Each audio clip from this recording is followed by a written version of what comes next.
You, John Fitzgerald Kennedy, do solemnly swear.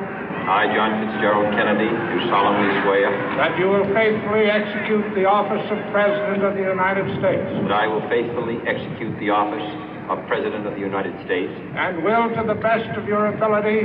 And will, to the best of my ability. Preserve, protect, and defend the Constitution of the United States. Preserve, protect, and defend the Constitution of the United States. So help you God. So help me God.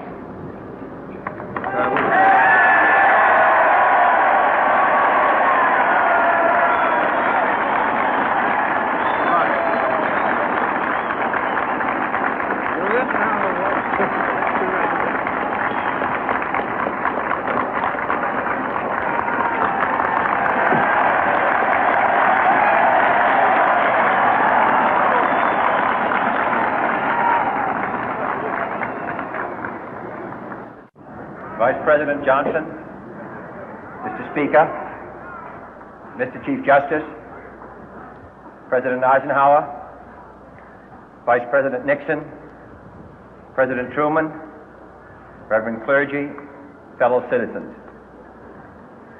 We observe today not a victory of party, but a celebration of freedom, symbolizing an end as well as a beginning, signifying renewal as well as change. For I have sworn before you and Almighty God the same solemn oath our forebears prescribed nearly a century and 3/4 ago.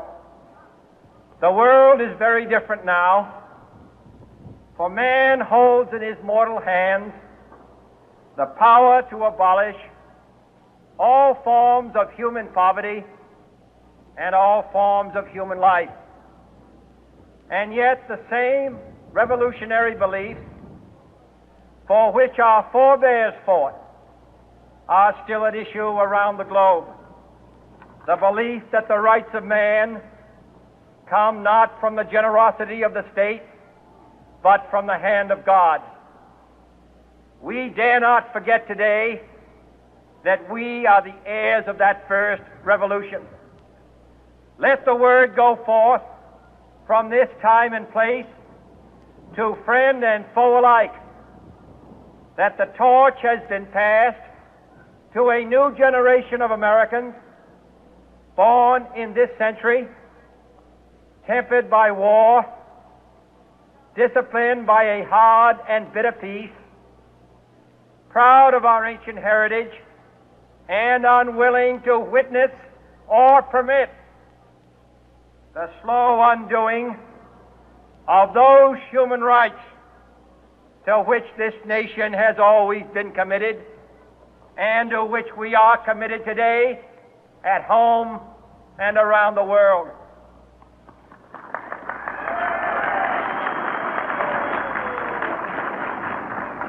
Let every nation know, whether it wishes us well or ill, that we shall pay any price, bear any burden, meet any hardship, support any friend, oppose any foe to assure the survival and the success of liberty.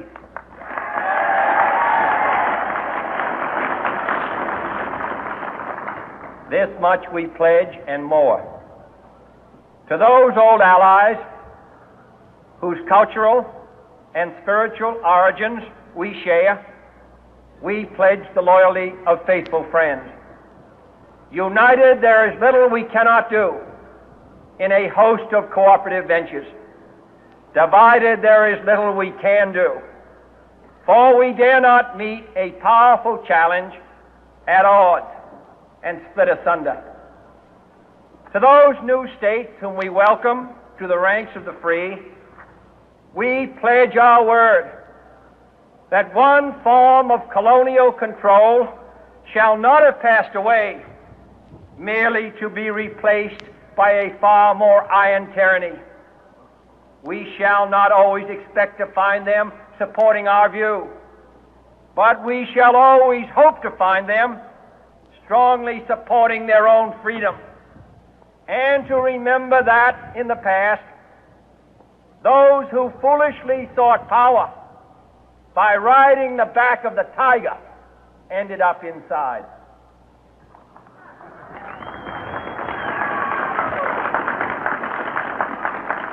To those people in the huts and villages of half the globe struggling to break the bonds of mass misery, we pledge our best efforts to help them help themselves for whatever period is required, not because the communists may be doing it, not because we seek their votes, but because it is right.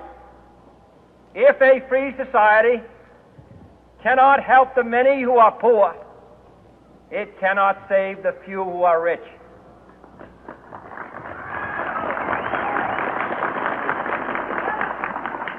To our sister republics south of our border, we offer a special pledge to convert our good words into good deeds, in a new alliance for progress, to assist free men and free governments in casting off the chains of poverty.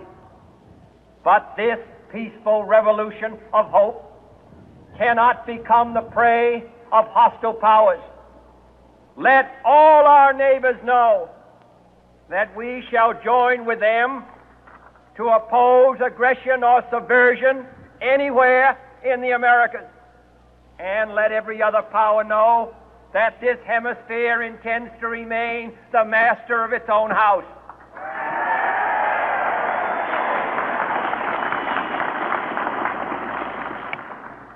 To that World Assembly of Sovereign States, the United Nations, our last best hope, in an age where the instruments of war have far outpaced the instruments of peace, we renew our pledge of support to prevent it from becoming merely a forum for invective, to strengthen its shield of the new and the weak, and to enlarge the area in which its writ may run. Finally, to those nations who would make themselves our adversary, we offer not a pledge, but a request that both sides begin anew the quest for peace. Before the dark powers of destruction, unleashed by science, engulf all humanity in planned or accidental self-destruction, we dare not tempt them with weakness, for only when our arms are sufficient beyond doubt can we be certain beyond doubt that they will never be employed. But neither can two great and powerful groups of nations take comfort from our present course, both sides overburdened by the cost of modern weapons, both rightly alarmed by the steady spread of the deadly atom, yet both racing to alter that uncertain balance of terror that stays the hand of mankind's final war. So let us begin anew, remembering on both sides that civility is not a sign of weakness, and sincerity is always subject to proof. Let us never negotiate out of fear, but let us never fear to negotiate.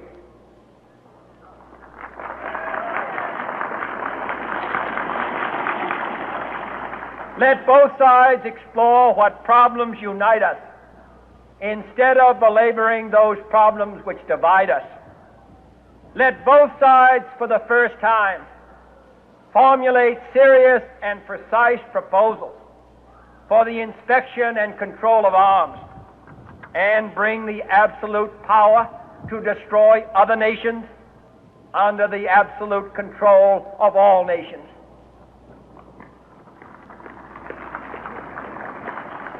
Let both sides seek to invoke the wonders of science instead of its terrors.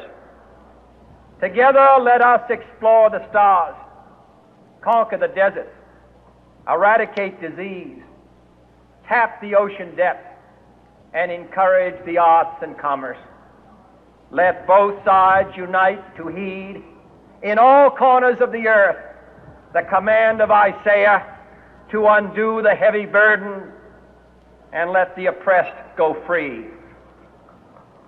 And if a beachhead of cooperation may push back the jungle of suspicion, let both sides join in creating a new endeavor, not a new balance of power, but a new world of law, where the strong are just and the weak secure and the peace preserved. All this will not be finished in the first 100 days, nor will it be finished in the first 1,000 days, nor in the life of this administration, nor even perhaps in our lifetime on this planet. But let us begin.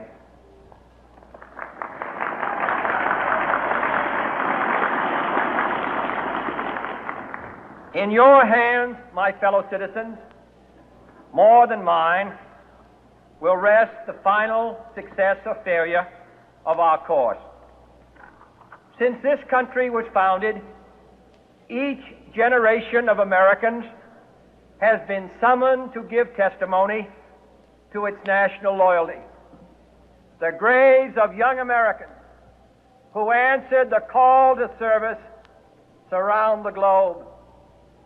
Now the trumpet summons us again, not as a call to bear arms, though arms we need, not as a call to battle, though in battle we are, but a call to bear the burden of a long twilight struggle, year in and year out, rejoicing in hope, patient in tribulation, a struggle against the common enemies of man, tyranny, poverty, disease, and war itself. Can we forge against these enemies a grand and global alliance, north and south, east and west, that can assure a more fruitful life for all mankind? Will you join in that historic effort?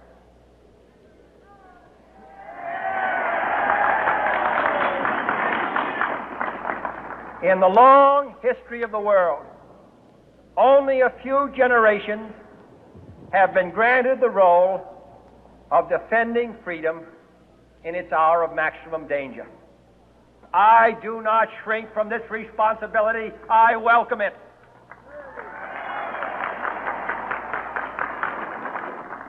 I do not believe that any of us would exchange places with any other people or any other generation.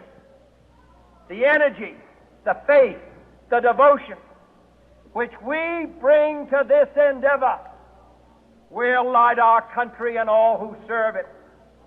And the glow from that fire can truly light the world.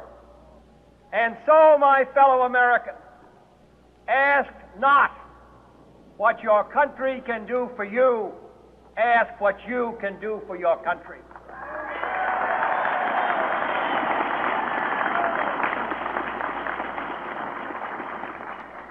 My fellow citizens of the world, ask not what America will do for you, but what together we can do for the freedom of man.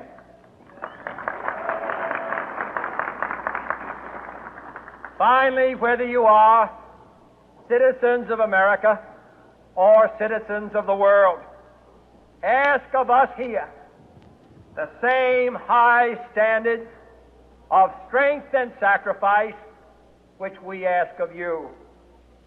With a good conscience, our only sure reward, with history the final judge of our deeds, let us go forth to lead the land we love, asking His blessing and His help, but knowing that here on earth, God's work must truly be our own.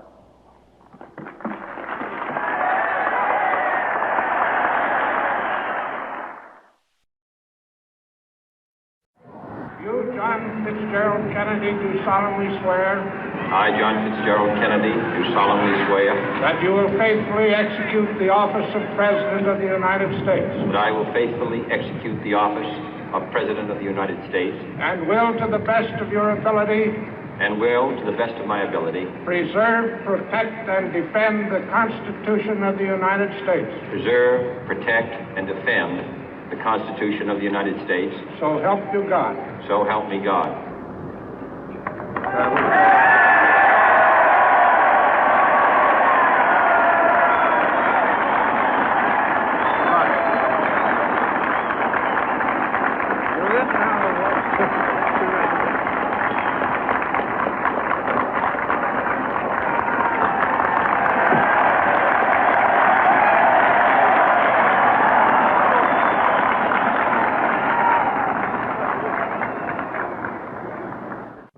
Vice President Johnson, Mr. Speaker, Mr. Chief Justice, President Eisenhower, Vice President Nixon, President Truman, Reverend clergy, fellow citizens. We observe today not a victory of party, but a celebration of freedom, symbolizing an end as well as a beginning, signifying renewal as well as change. For I have sworn before you and Almighty God the same solemn oath our forebears prescribed nearly a century and 3/4 ago.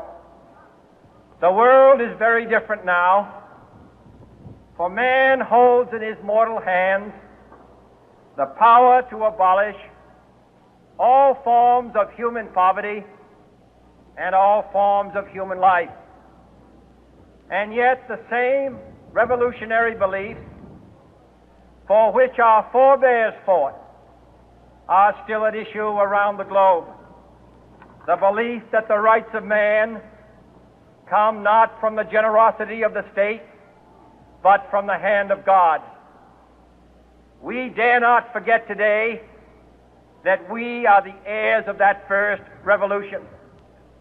Let the word go forth from this time and place to friend and foe alike that the torch has been passed to a new generation of Americans born in this century, tempered by war, disciplined by a hard and bitter peace, proud of our ancient heritage, and unwilling to witness or permit the slow undoing of those human rights to which this nation has always been committed and to which we are committed today at home and around the world.